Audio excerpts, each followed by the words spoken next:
ओम श्री हनुमते नमः। भक्ति यात्रा अंक 8 में आप सभी लोगों का स्वागत है। गत अंक में हम लोगों ने प्रभु श्री राम को, भ्राता लक्ष्मण को सबरी माता की कुटिया में छोड़ दिया था। जिस पद से अपनी बात हम लोगों ने समाप्त की थी, आज उसी पद से शुरू करते हैं।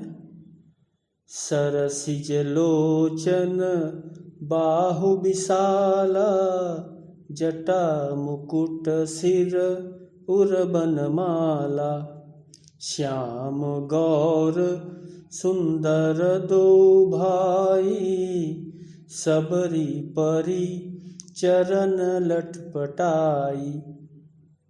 आज सबरी माई प्रेम में मग्न है, कुछ बोल नहीं पा रही हैं। बार बार चरण कमलों में सिर नवा रही हैं।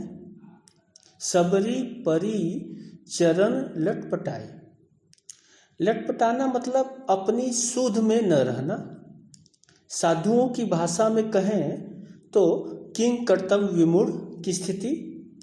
माता को समझ में नहीं आ रहा कि वह क्या करे।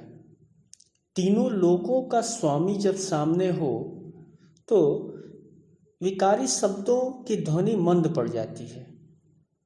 और पांचों इंद्रियों में आप देखेंगे तुलनात्मक रूप से तो आंखों को निश्चल माना गया है। आज सबरी जी अपने नेत्रों से श्याम गौर सुंदर दो भाई प्रभु का रूप पा रही हैं। सदियों में, हजारों वर्षों में यह अवसर किसी किसी को मिलता है। आज फिर से प्रभु को भक्त के यहाँ आना पड़ा। अब एक चीज देखिए कि प्रभु को पाने के दो ही तरीके हैं, सिर्फ दो। या तो जान जाइए या मान जाइए। जानने के लिए एक लंबी यात्रा करनी पड़ेगी, शास्त्रों का अध्ययन तथा नियम विधि विधान का पालन। और अब आपको पहुंचना है, जानने में यात्रा आपको करनी है और कोई चूक न हो जाए, इसलिए मार्ग में सावधानी भी बरतनी होगी, यह आपकी जिम्मेदारी। एक दूसरा मार्ग है मान जाइए। किसी भी जानने वाले की बात मान जाइए, गुरु की, संतों की बात मानकर, क्योंकि उन्होंने आश्वासन दिया है, कहा है। हमारे पवित्र ग्रंथ बार बार हमें यह कह रहे हैं कि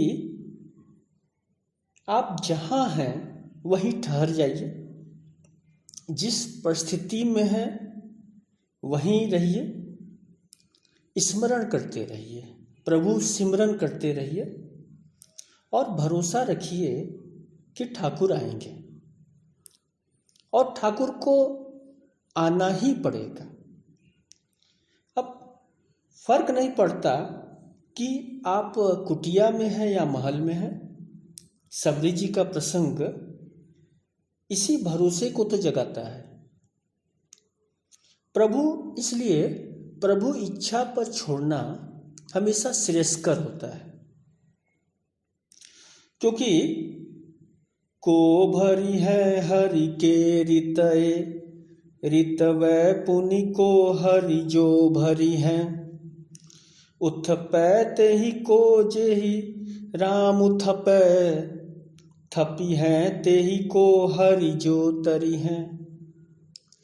तुलसी यह जानू ये अपने सपने, नहीं कालहु ते हरि हैं, कुमया कछु हानि न औरन की, जो पै जान की नाथ मया करी हैं। जिसको भगवान ने खाली कर दिया उसे कौन भर सकता है, और जिसको भगवान भर देंगे उसे खाली कौन कर सकता है। जिसे श्री रामचंद्र जी स्थापित कर देते हैं उसे कौन उखाड़ सकता है। और जिसे वे उखाड़ेंगे उसे कौन स्थापित कर सकता है। तो अगर श्री जानकीनाथ जी की कृपा हो जाए तो फिर क्या डर, क्या हानि, काल भी वश में आ जाता है। अतः शरणागत होना, प्रभु का सिमरन करना, प्रभु को पाने का एकमात्र सरल तरीका है।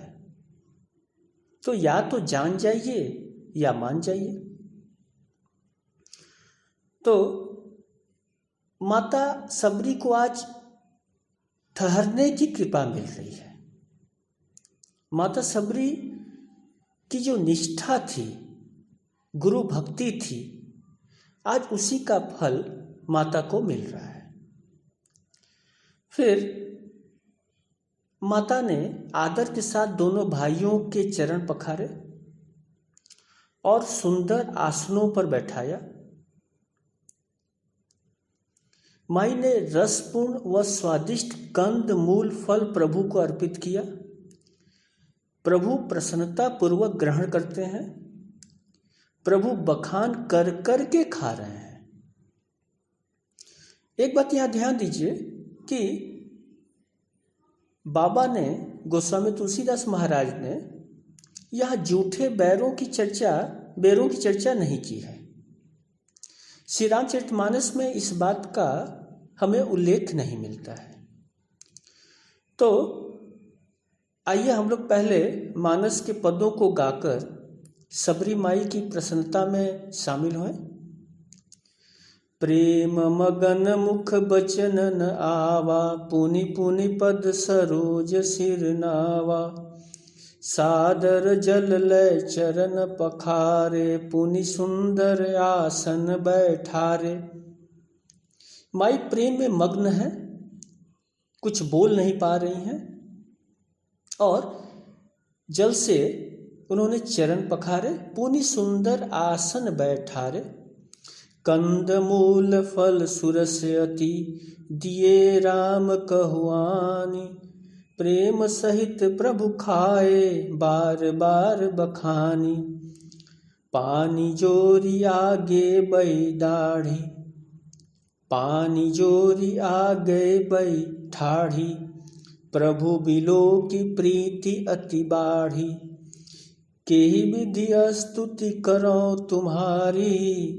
अधम जाति में जड़ मति भारी। अब सबरी माता हाथ जोड़कर खड़ी हैं। पानी जोरी आगे भई ठाढ़ी, प्रभु बिलो की प्रीति अति बाढ़ी। प्रभु को देख देख प्रीति बढ़ी जा रही है। ध्यान दें, गोस्वामी तुलसीदास महाराज ने यहां एक बड़ी सूक्ष्म बात कह दी। प्रभु का सामीप्य पाकर प्रीति बढ़ रही है। अब जबकि हम लोग का अपना जो सांसारिक अनुभव बताता है कि संसार में समीपता से, पास आने से प्रीति घटने लगती है और यही कारण है कि इस अनित्य संसार के सभी संबंध भी अनित्य ही होते हैं। स्वामी शरणानंद कहा करते थे कि यह आश्चर्य की बात है कि मनुष्य संसार पर जितना भरोसा करता है उतना भगवान पर नहीं करता। हमारे समय के बहुत प्रसिद्ध संत हैं। तो स्वामी शरणानंद जी कहते हैं कि मनुष्य संसार पर जितना भरोसा करता है उतना भगवान पर नहीं करता। संसार पर भरोसा करके बहुत बार धोखा खाया है एवं भगवान पर भरोसा करने वाले को कभी धोखा नहीं हुआ है। पर यह मानते हुए भी मनुष्य भगवान पर निर्भर नहीं होता है, इससे बढ़कर दुख और आश्चर्य क्या होगा। तो सबरी माई आज उसी भरोसे से बड़भागी बनी और प्रभु को निहार रही हैं। प्रभु उनकी कुटिया में कंद मूल फल खाकर तृप्त हो गए। अब तक ध्यान रखें, माता ने एक शब्द नहीं बोला है, मौन सेवा दे रही हैं, मौन सेवा में लगी हैं, पर अब समय आ गया कि माता कुछ बोलें। और याद रखिए, जो मौन होता है वो जब बोलता है तो बोले सो निहाल, वो जब बोलेगा तो आपको निहाल कर देगा। माता की चुप्पी कई सालों की चुप्पी थी, आज वक्त आ गया है बोलने का। और देखिए कितनी सुंदर बात माता ने कही। माता पूछती हैं और एक ऐसा प्रश्न कर दिया राघवेंद्र सरकार से कि राघवेंद्र सरकार भी चौंक गए। और हम देखते हैं कि उनको सफाई देनी पड़ी। बहुत अद्भुत प्रसंग है। सबरी माई कहती हैं, केही विधि स्तुति करो तुम्हारी। हे प्रभु, आपकी स्तुति कैसे करूं? क्योंकि केही विधि स्तुति करो तुम्हारी, अधम जाति में जड़ मति भारी। अधम ते अधम, अधम अति नारी, तिन मह मैं मति मंद अघारी। प्रभु, आपकी स्तुति कैसे करूं? उन्होंने 3 कारण बताया, 3 बातें कही। एक, मैं अधम जाति से हूं, मैं भीलनी हूं। दूसरी बात, मैं अत्यंत जड़ बुद्धि हूं, शास्त्र वेद तो दूर की बात, मुझे तो ढंग से प्रार्थना भी नहीं आती। तीसरी बात, माता ने कहा कि अधम से अधम यानी नारी हूं, जिस पर समाज के पंडितों ने कई बंदिशें लगा रखी हैं। अब ध्यान दीजिए, इस प्रश्न में आपको 3 भाव एक साथ मिलता है। यहाँ दैन्य भाव है जिसकी प्रधानता है, भगवत प्रेम भी है कि प्रभु आप ही बता दीजिए मैं आपकी स्तुति कैसे कर दूं, और विश्वास की अमूल्य निधि है, क्योंकि एक विश्वासशील व्यक्ति ही यह कर सकता है कि आप ही बताइए मैं कैसे स्तुति करूं। तो माता ने प्रभु को चौंका दिया। आज सृष्टिकर्ता को उसके सम्मुख सृष्टि दोष माता बता रही हैं, एक स्पष्टीकरण भी मांग रही हैं। याद रखिए, हमारा पावन ग्रंथ श्री रामचरितमानस हमें पवित्र करता है, शुद्ध करता है और दृष्टि देता है। आज सबरी माई को आगे करके गोस्वामी तुलसीदास महाराज प्रभु से पूछना चाह रहे हैं कि सरकार आप बताएं, अधम जाति जड़ बुद्धि अधम से अधम नारी की पूजा आप स्वीकार करेंगे या नहीं? गोस्वामी जी खुद उनकी भक्ति दैन्य भाव की है, दास्य भाव की है, पर याद रखें वो बहुत गर्वीले हैं। कुछ मांगते हैं तो राम से, दीनता का वर्ण करते हैं तो राम से, गिड़गिड़ाते भी हैं तो राम से ही। उनकी पहचान बस एक है, उनकी जाति एक है, वह है राम की। धूत कहो अवधूत कहो, राजपूत कहो जोलाहा कहो, कोई फर्क नहीं पड़ता बाबा को। धूत कहो अवधूत कहो, राजपूत कहो जोलाहा कहो, को काहू की बेटी सो न बेटा न ब्याहब, काहू की जाति बिगाड़ न सो, तुलसी सरनाम गुलाम है राम को। तुलसी सरनाम गुलाम है राम को, जाको रुचय सो कहो कछुआ ओ, मांग के खैबो मसीत को सोइबो, लैबो को एक न दैबो को दो। तो माता आज पूछ रही हैं कि केही विधि स्तुति करो तुम्हारी।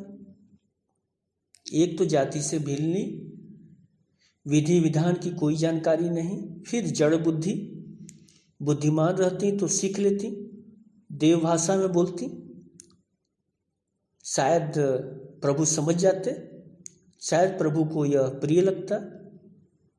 यह मैं थोड़ा रोकना चाह रहा हूँ। एक रोचक प्रसंग का स्मरण हुआ है। कहीं पढ़ा था कि द्वितीय विश्व युद्ध में अंग्रेज और जर्मन की सेनाएं लड़ रही थीं, और एक जगह 2 सिपाही इकट्ठा चाय पी रहे थे। उनमें से एक जर्मन था और दूसरा अंग्रेज। बातचीत युद्ध पर ही हो रही थी क्योंकि दोनों सिपाही थे।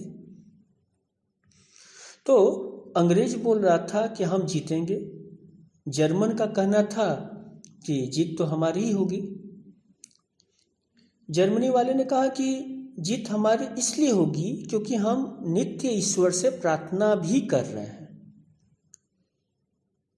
तो अंग्रेज बोला कि प्रार्थना तो हम भी कर रहे हैं, लेकिन प्रार्थना हमारी स्वीकार होगी और इसलिए जीत हमारी होगी। तुम्हारी प्रार्थना गॉड स्वीकार नहीं करेंगे। अब जर्मन पूछा कि भाई क्यों हम तुम्हारी प्रार्थना स्वीकार होगी, मेरी प्रार्थना स्वीकार नहीं होगी? तो इस पर अंग्रेज बोला कि गॉड को, जीसस को जर्मन नहीं आती पर अंग्रेजी जानते हैं।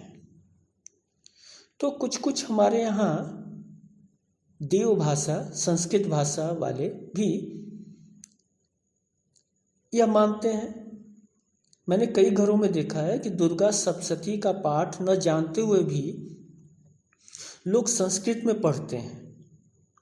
यह अलग बात है कि पाठ पारायण के बाद भी कुछ समझ नहीं पाते। अगर संस्कृत आती है तो यह बड़ी बात है, क्योंकि आप फिर मूल पाठ पढ़ रहे होते हैं, इससे अच्छी बात हो नहीं सकती। पर अगर नहीं आती और पढ़ना, यह मूढ़ता का ही लक्षण हो सकता है। और फिर भगवान को आपकी भाषा से क्या लेना देना, उनको तो भाव चाहिए। तो यहाँ माता सबरी कहती हैं जड़ बुद्धि वाली हूँ, अधम जाति से हूँ, अधम ते अधम, अधम अति नारी। तो मैं आपकी स्तुति कैसे करूं? अब करुणामय भगवान को यह सब क्यों पसंद होता? वो क्यों स्वीकार करेंगे? कहाँ स्वीकार किया है उन्होंने? कभी नहीं। तो प्रभु श्री राम को सबरी माई को समझाना पड़ा। एक तरह से कहिए स्पष्टीकरण राघवेंद्र सरकार को देना पड़ा कि तू सबकी मत सुन, सिर्फ मेरी बात सुनो। राम जी आहत हैं और इसके बाद का जो पद आता है, एक तरह से कहिए वो उद्घोष करते हैं या सबरी माई की भक्ति की दृढ़ता देखकर बोलने के लिए विवश होते हैं कि कह रघुपति सुनु भामिनी बाता, मानव एक भगति करनाता, जाति पाति कुल धर्म बढ़ाई, धन बल परिजन गुण चतुराई, भगतिहीन नर सोयहि कैसे, बिनु जल बारिद देखिय जैसे, कह रघुपति सुनु भामिनी बाता, मानव एक भगति करनाता। हे भामिनी, बड़ा सुंदर शब्द उन्होंने प्रयोग किया। भामिनी भार्या को भी कहते हैं, बेटी को भी कहते हैं। तो भामिनी सुनो, मेरी बात सुनो। एक आशा यह है कि अपनी बात मत कहो, अब जो बोलना था सो तुमने बोल दिया, मेरी बात सुनो। भामिनी मेरी बात सुनो, मैं तो केवल एक नाता, भक्ति का नाता मानता हूं। मैं केवल भक्ति का ही संबंध स्वीकार करता हूं। जाति पाति कुल धर्म बड़ाई, धन बल कुटुंब गुण और चतुरता नहीं देखता, क्योंकि इन सबके रहते हुए भी भक्ति से रहित मनुष्य ऐसा लगता है जैसे जलहीन बादल। यह प्रभु ने बहुत सुंदर उपमा दी, जलहीन बादल। तो आज इस प्रसंग को यहीं छोड़ते हैं। अगले सप्ताह फिर से इसी प्रसंग को आगे बढ़ाएंगे। नमस्कार।